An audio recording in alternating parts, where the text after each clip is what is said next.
أعوذ بالله من الشيطان الرجيم بسم الله الرحمن الرحيم يا أيها الناس أنتم الفقراء إلى الله والله هو الغني الحميد إن يشأ يذهبكم ويأت بخلق جديد وما ذلك على الله بعزيز ولا تزر وازرة وزر أخرى وإن تدع مثقلة إلى حملها لا يحمل منه شيئا ولو كان ذا قربى إنما تنذر الذين يخشون ربهم بالغيب وأقاموا الصلاة ومن تزكى فإنما يتزكى لنفسه وإلى الله المصير وما يستوي الأعمى والبصير ولا الظلمات ولا النور ولا الظل ولا الحرور وما يستوي الأحياء ولا الأموات إن الله يسمع من يشاء وما أنت بمسمع من في القبور إن أنت إلا نذير إنا أرسلناك بالحق بشيرا ونذيرا وإن من أمة إلا خلا فيها نذير وإن يكذبوك فقد كذب الذين من قبلهم جاءتهم رسلهم بالبينات وبالزبر وبالكتاب المنير ثم أخذت الذين كفروا فكيف كان نكير۔ اے لوگو، تم سب اللہ کے محتاج ہو اور اللہ بے نیاز ہے اور ہر قسم کی تعریف کا لائق اور مستحق ہے۔ اگر وہ چاہے تو تم کو ختم کر دے تمہارے کفر اور شرک کی وجہ سے اور ایک نئی مخلوق لے آئے، اور یہ کام اللہ کے لیے کوئی مشکل نہیں ہے، اور قیامت کے دن کوئی بوجھ اٹھانے والا دوسرے کا بوجھ نہیں اٹھائے گا، اور اگر کوئی بوجھ والا اپنے بوجھ اٹھانے کے لیے کسی کو بلائے گا تو اس کے بوجھ میں سے کچھ بھی نہیں اٹھایا جا سکے گا، چاہے جس کو بلایا جا رہا ہے وہ رشتہ دار ہی کیوں نہ ہو۔ اور آپ تو صرف انہی لوگوں کو ڈرا سکتے ہیں جو اپنے پروردگار سے بغیر دیکھے ڈرتے ہیں اور جو نماز قائم کرتے ہیں، اور جس نے اپنی پاکیزگی اختیار کی تو وہ اپنے ہی ذات کے لیے پاکیزہ بنا، اور اللہ ہی کی طرف سب کو لوٹ کر جانا ہے۔ اور دیکھو، نابینا اور دیکھنے والا یہ دونوں برابر نہیں ہو سکتے، اور اندھیریا اور روشنی یہ بھی برابر نہیں ہو سکتے، اور اسی طرح سایہ اور دھوپ برابر نہیں ہیں، اور زندے اور مردے یہ دونوں برابر نہیں ہو سکتے۔ یقیناً اللہ جس کو چاہتا ہے سنا دیتا ہے، اور آپ ان کو نہیں سنا سکتے جو قبروں کے اندر موجود ہیں، آپ تو صرف ڈرانے والے ہیں۔ یقیناً ہم نے آپ کو حق کے ساتھ بشیر اور نذیر بنا کر بھیجا ہے، اور کوئی امت ایسی نہیں گزری جس کے اندر کوئی ڈرانے والا نہ گزرا ہو۔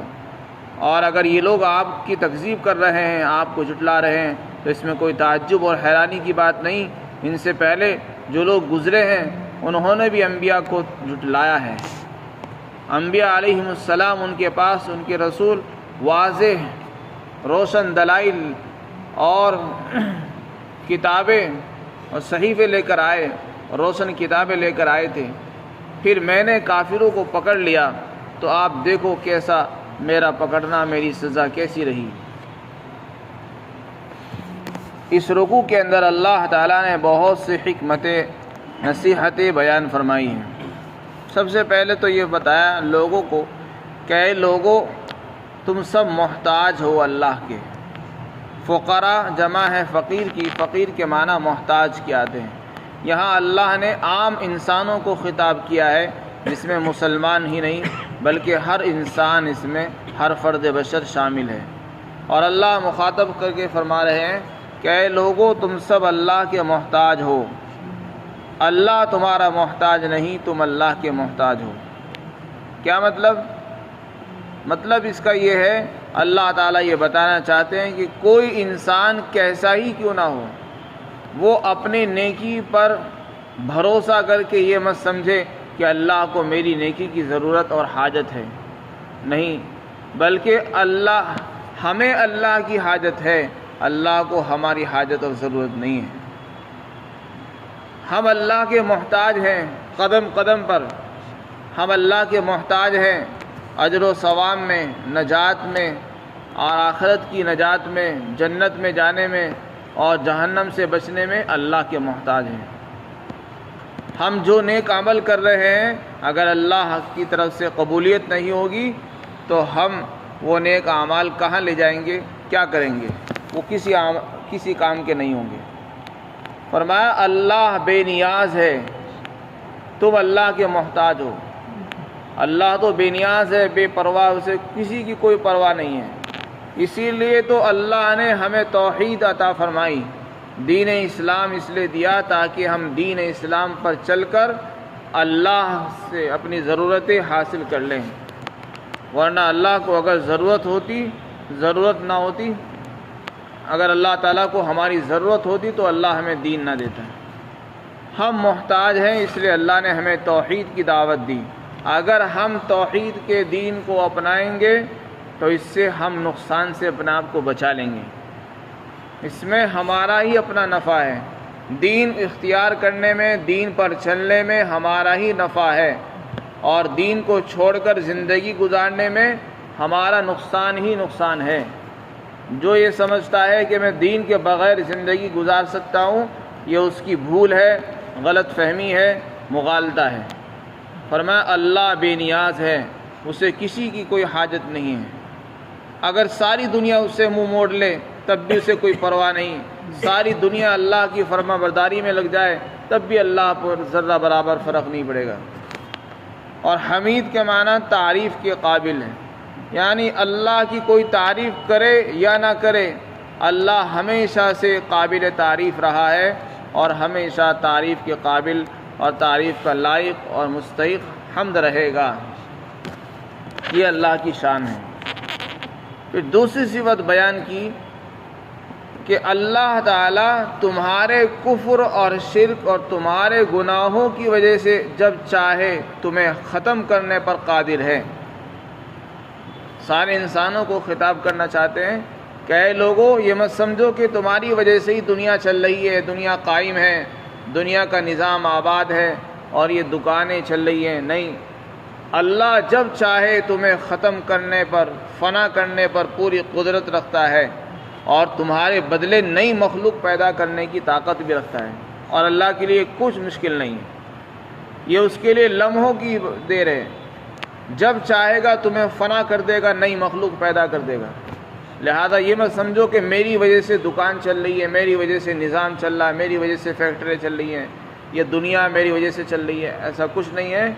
اللہ جب چاہے گا ختم کر دے گا، نئی مخلوق لے آئے گا۔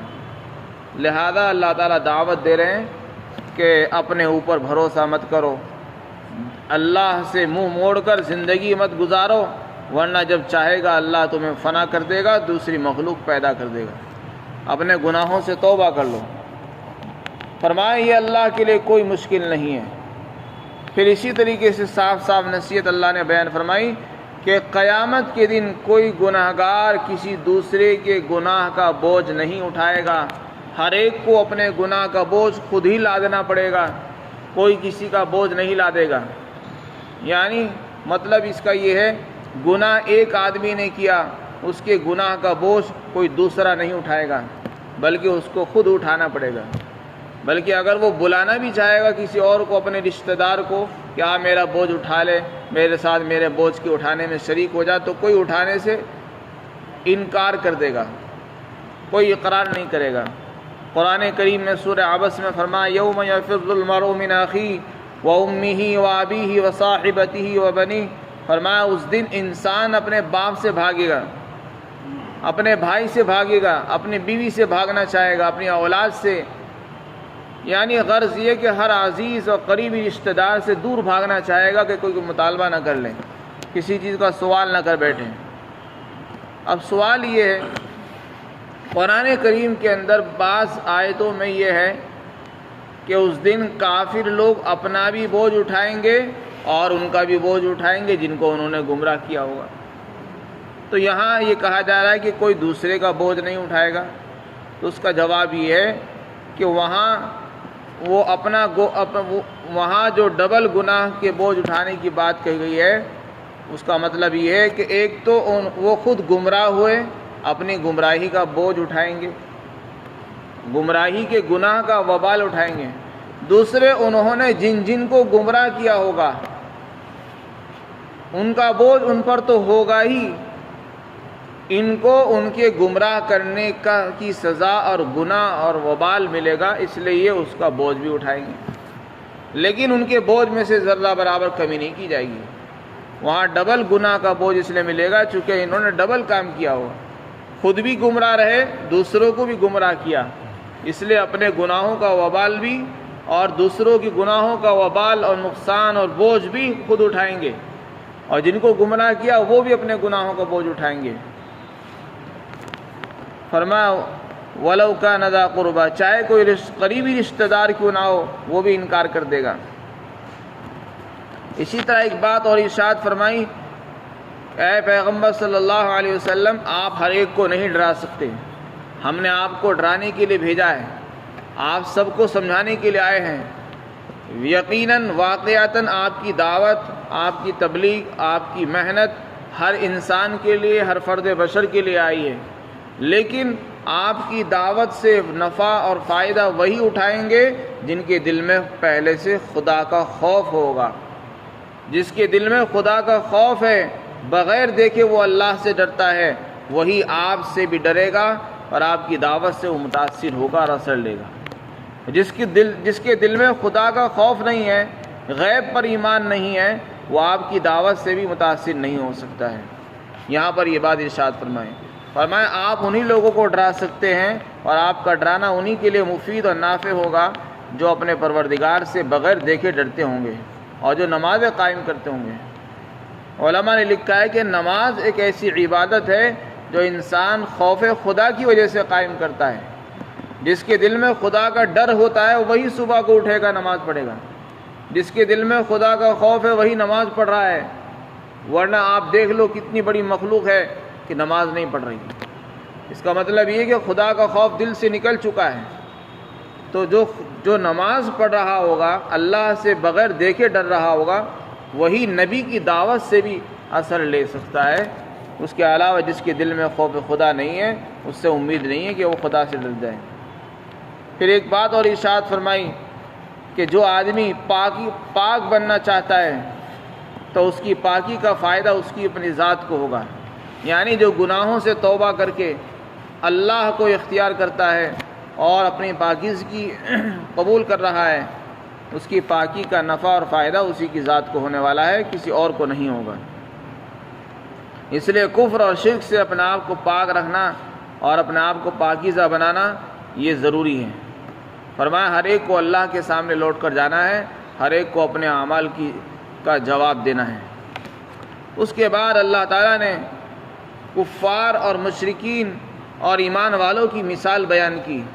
فرمایا کہ جو لوگ ایمان نہیں لا رہے ہیں بلکہ انکار کرتے ہیں، ان کی مثال ایسی ہے جیسا کہ اندھے جن کو نظر نہیں آتا، اور ایمان والوں کی مثال ایسی ہے جیسا کہ دیکھنے والے کہ جن کی آنکھیں ہیں ان کو نظر آتا ہے۔ اور کفر اور شرک اور ایمان کی مثال ایسی ہے جیسے کہ اندھیرا اور روشنی، کہ جیسے کہ اندھیرا جب چھا جاتا ہے تو ہر چیز تاریک ہو جاتی ہے، بالکل کفر کا یہی حال ہے کہ جب کفر پھیلتا ہے دنیا تاریک ہو جاتی ہے، اور جب ایمان آتا ہے، ایمان کی محنت ہوتی ہے تو دنیا چمکنے لگتی ہے، روشن چمکدار ہو جاتی ہے۔ اسی طرح فرمایا کفر کی وجہ سے جو عذاب ہوگا اس کی مثال ایسی ہے جیسے کہ دھوپ، اور ایمان اور اعمال پر جو اجر و ثواب ملے گا اس کی مثال ایسی ہے جیسے کہ سایہ، کہ سائے سے ہر انسان کو فائدہ پہنچتا ہے، ہر انسان سایہ لینا چاہتا ہے، اور دھوپ سے ہر انسان بچنا چاہتا ہے۔ تو یہ مثال پیش کی۔ اسی طرح فرمائے جو لوگ ایمان والے ہیں وہ زندہ ہیں، اور جو کافر ہیں وہ مردوں کی طرح ہیں۔ تو جیسے زندہ اور مردہ برابر نہیں، دھوپ اور سایہ برابر نہیں، اندھے اور دیکھنے والے برابر نہیں، اندھیری اور روشنی برابر نہیں ہے، بالکل اسی طرح ایمان اور کفر، ایمان والے اور کافر یہ برابر نہیں ہو سکتے ہیں۔ ان کے اعمال کی سزا اور جزا وہ برابر نہیں ہو سکتی ہے۔ اس میں رسول اللہ کو تسلی دی گئی ہے کہ جو لوگ ایمان لاتے ہیں بس وہ لوگ کامیاب ہیں، اور جو نہیں لاتے وہ لوگ تو اندھیرے کے مانند ہیں، وہ نابینا ہیں، وہ مردے ہیں۔ جیسے مردے خود کچھ نہیں کر سکتے، اسی طرح یہ بھی مردے ہیں۔ فرمایا اے نبی، آپ جس کو چاہیں سنانا چاہیں نہیں سنا سکتے، اللہ جس کو چاہتا ہے سننے کی صلاحیت دیتا ہے، سنا دیتا ہے، اور اس کے کانوں میں بات اتار دیتا ہے، اس کو ہدایت مل جاتی ہے۔ جتنے بھی کافر ہیں ان سب کی مثال ایسی ہے جیسا کہ قبروں میں پڑے ہوئے مردے۔ جیسے مردے کو ہم بات نہیں پہنچا سکتے، اگر پہنچ بھی جائے تو وہ عمل نہیں کر سکتے۔ مثال کے طور پر ہم مردوں سے کوئی بات کہیں کہ تم ایمان لے آؤ، تو ان کا اگر وہ ایمان لے بھی آئیں تب بھی ایمان ان کا معتبر نہیں ہوگا۔ اولاً تو وہ سن نہیں سکتے، اگر سن بھی لیں گے تو عمل نہیں کریں گے، اگر عمل بھی کر لیں تو عمل ان کو فائدہ نہیں دے گا۔ بس یہی حال کفار و مشرکین کا ہے۔ فرمایا کہ اگر تم ان کو دعوت دینا چاہو گے تو وہ مردوں کی طرح ہیں، سنتے تو ہیں عمل نہیں کر سکتے۔ اس لیے فرمایا کہ آپ مردوں کو نہیں سنا سکتے ہیں، آپ کا کام صرف ڈرانا، لوگوں کو خبردار کرنا ہے، اور ہم نے آپ کو خوشخبری سنانے والا اور ڈرانے والا بنا کر حق کے ساتھ بھیجا ہے، آپ اللہ کے رسول ہیں۔ اور یہ فرمایا کہ کوئی امت ایسی نہیں گزری جس میں ہم نے ڈرانے والا نہ بھیجا ہو۔ ہر قوم میں، ہر جماعت میں کوئی نہ کوئی اللہ کی طرف سے بندہ ڈرانے والا ضرور آیا ہے، چاہے نبی آیا ہو یا نبی کا کوئی نائب اور جانشین اور قائم مقام آیا ہو۔ اللہ نے ہر قوم کے اندر ڈرانے والے بھیجے ہیں۔ وَإِن مِّنْ أُمَّةٍ إِلَّا خَلَا فِيهَا نَذِيرٌ وَلِكُلِّ قَوْمٍ هَادٍ، ہر قوم کے اندر اللہ نے رہبری کرنے والا اور رہنمائی کرنے والے رہبر بھیجے ہیں۔ اب دنیا میں جو ہم قومیں دیکھتے ہیں، قوموں پر نظر ڈالتے ہیں، بہت سی قومیں وہ ہیں جو اپنے آپ کو کسی نہ کسی نبی کی طرح منسوب بتاتی ہیں، جیسے کہ یہودی اپنے آپ کو حضرت موسیٰ علیہ السلام کے ماننے والے بتاتے ہیں، اور عیسائی حضرت عیسیٰ کے ماننے والے اپنے آپ کو بتاتے ہیں۔ تو موسیٰ علیہ السلام اور عیسیٰ علیہ السلام یہ وہ نبی ہیں جن کا تذکرہ قرآن میں بھی ہے، جو نبی ہیں، اور ان کی نبوت پر ایمان لانا ہمارے لیے ایمان کا حصہ اور جز ہے، لیکن ان کی شریعت منسوخ ہو چکی ہے۔ اب شریعت جو چلے گی شریعت محمدیہ پر عمل ہوگا۔ لیکن ان کے علاوہ بھی بہت سی قومیں دنیا میں پائی جاتی ہیں، وہ بھی اپنے بڑے بتاتے ہیں، لیکن ان کے بڑے نبی تھے یا نہیں تھے، جب تک یہ بات حدیث سے، قرآن سے یا کسی سند سے ثابت نہ ہو جائے اس وقت تک ہم ان کے بڑوں کو نبی تسلیم نہیں کر سکتے۔ ہاں بس مبہم طور پر، اجمالی طور پر اتنا کہا جائے گا کہ اللہ نے ہر قوم کے اندر نبی بھیجا ہے، ڈرانے والے بھیجے ہیں۔ اب وہ کون بھیجے ہیں اس کی تعین بغیر سند کے، بغیر دلیل کے مشکل ہے۔ بغیر کسی دلیل کے متعین طور پر نہیں کہا جا سکتا کہ فلاں قوم کے اندر فلاں نبی آئے تھے یا فلاں آدمی اللہ کا نبی ہی تھے۔ ہو سکتا ہے اللہ کا نبی نہ ہو، نبی کا نائب اور جانشین ہو، اس کا قائم مقام ہو، لیکن چونکہ ہمارے پاس دلیل نہیں ہے اس لیے کچھ نہیں کہا جا سکتا، نہ اقرار کیا جا سکتا ہے نہ انکار کیا جا سکتا ہے۔ اس کے بعد رسول اللہ کو تسلی دی جا رہی ہے کہ اے رسول اللہ، اگر یہ لوگ آپ کا انکار کر رہے ہیں تو آپ کو حیران ہونے کی ضرورت نہیں، پریشان ہونے کی ضرورت نہیں ہے۔ آپ سے پہلے بہت سے لوگوں کا انکار کیا گیا ہے، اگر آپ کا انکار کر دیا تو کیا حرج ہے؟ فرمایا آپ تو اپنے کام میں لگے رہیے۔ یہ تو ان کا اصول اور طریقہ چلا رہا ہے کہ ہر آنے والے نبی کا انکار کرتے تھے۔ فرمایا ان سے پہلے جو قومیں آئی ہیں ان کے رسول ان کے پاس واضح دلائل اور صحیفے، روشن کتابیں لے کر پہنچے تھے، لیکن انہوں نے ان کو بھی انکار کر دیا۔ اس لیے پھر ہم نے ان کو پکڑا تو ہمارا جو انجام رہا، ہمارا جو پکڑ رہی وہ کیسی رہی آپ خود اندازہ لگا سکتے ہیں۔ اس میں اس امت کے لوگوں کو خطاب ہے اور یہ فرمایا جا رہا ہے کہ دیکھو تم سے پہلے لوگوں نے انکار کیا، ان کی پکڑ ہوئی، تو جیسے ان کی پکڑ ہوئی ہے تمہاری بھی پکڑ ہو سکتی ہے۔ لہذا اللہ سے ڈرتے رہو اور اللہ پر ایمان لاؤ، اس کے نبیوں پر ایمان لاؤ، اس کی کتابوں کو مان لو۔ اس میں ہم سب کے لیے دونوں جہان کی نجات اور کامیابی مضمر ہے۔ اللہ تعالی ہم سب کو عمل کی توفیق نصیب فرمائے گا۔